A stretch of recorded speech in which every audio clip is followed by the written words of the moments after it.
When I was young, I mean, first of all, DNA had not been invented, or at least it was not a word that we used. So clearly, we had no idea about building a DNA. Today, everything is about building a DNA. So what does it mean? It means building a personality. It means that your product is recognized because it has such a strong personality. I mean, you know, a DVF wrap dress is recognizable by most people, even men or people who don't understand fashion. And that's what I think is important, is that your personality or the personality of the product comes out. And that is what you call a brand DNA. Stand for something and stick to it. Even if you're bored with it, stick to it, find babies, have them make babies, derivatives, change it, but always stick to your DNA.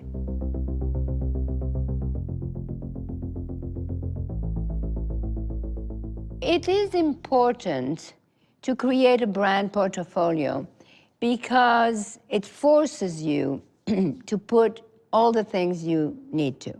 First of all, it shows your sense of graphism, the way you present it, so you understand a lot from that, from the presentation of a portfolio.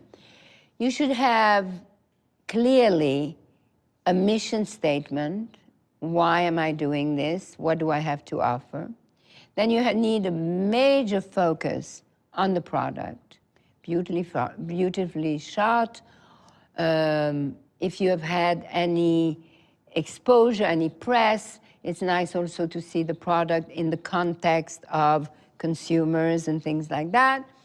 And then you should say, you know, what is your plan about, what is your business plan, what is the distribution, and how are you going about it, and what is your marketing strategy. That's what should be in a portfolio.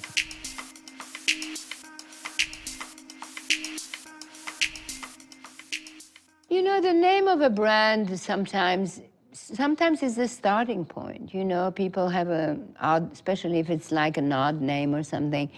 And I mean, for example, I would think polo, right?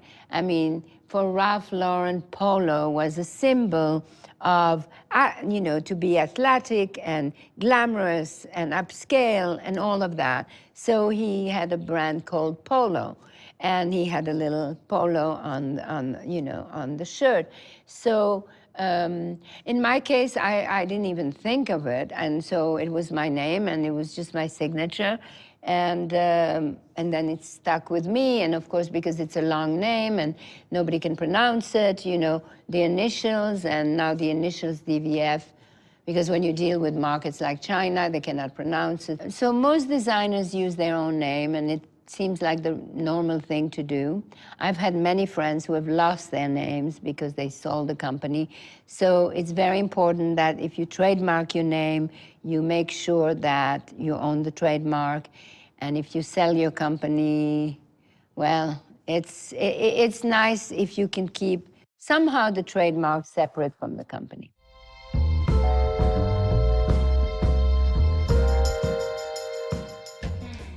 So we talked about the name and then logo. It's nice. Logos are nice, especially when they are, you know, they are a design on their own, because then they're not too much in your face.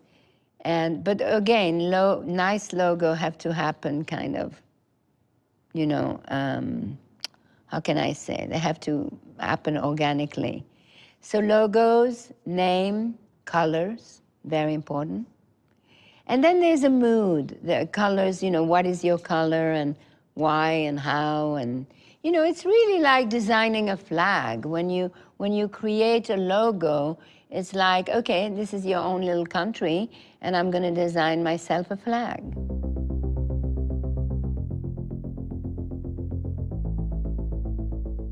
My first label was my signature. I just wrote Dianne von Fusternberg, and I made my first label. And it was my handwriting, and that's what it was. Then I started to use the initials, DVF. So DVF had many, many, many iterations over the years. DVF became sometimes more important because as I was selling to a lot of countries, they could not pronounce Dianne von Fusternberg. So DVF became more important. I had all through the years, I had many different visuals of DVF and Dianne von Fusternberg. Sometimes it was the signature. Then the signature seemed old. Then it was block letters. Then that seemed bold. Then the signature came back again. It's a little bit like architecture. You know, all of a sudden, what some buildings that you thought were so awful, all of a sudden they're back in fashion. So your logo, your name is very important.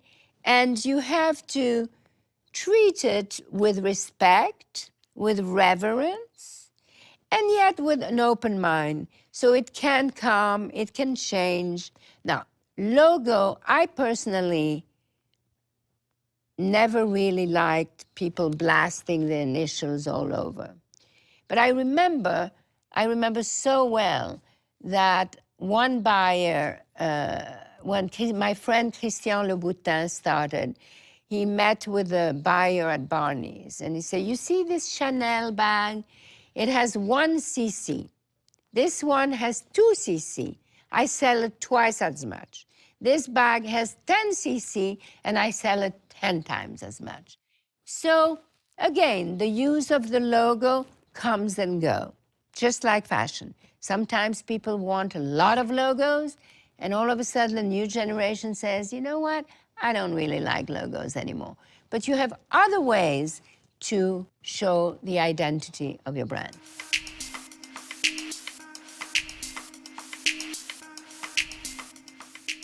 Okay, so my next portfolio has no product at all. So you would think, what do you mean you have no product? So what do you have to sell? Well. Shanda Boyett has a very nice marketing plan. She has a line called Boyfriend. So boyfriend means that, you know, we all borrow our boyfriend's shirt and our boyfriend t-shirt and sometimes our boyfriend pants.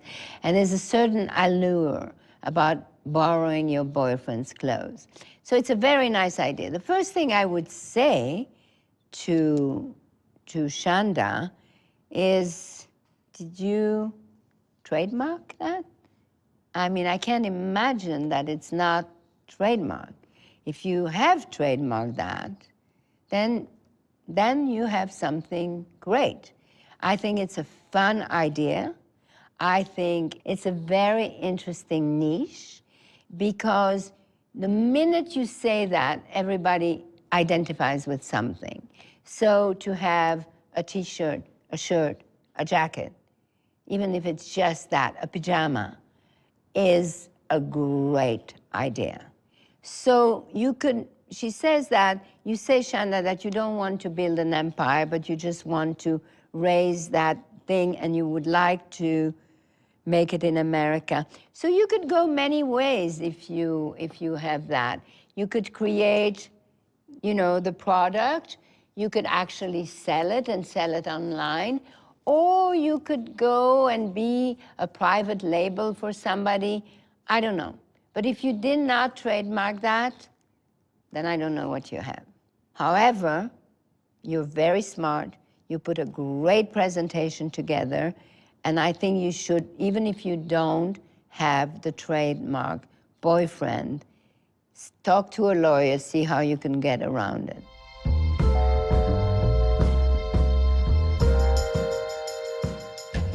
The next assignment is to do your brand portfolio. So you've seen a few portfolios before, and now you have to make your own. So the first thing is the name. First of all is how you put the portfolio together, the presentation, the name, the logo, the color, the message, the story, the market research, maybe the business plan. So you need to put everything so that the person who will see your portfolio will understand everything about the brand, about the product that you're saying. So again, I will repeat, it is a beautiful portfolio, a name, a logo, a color, the product, the marketing, the market research, and the business plan.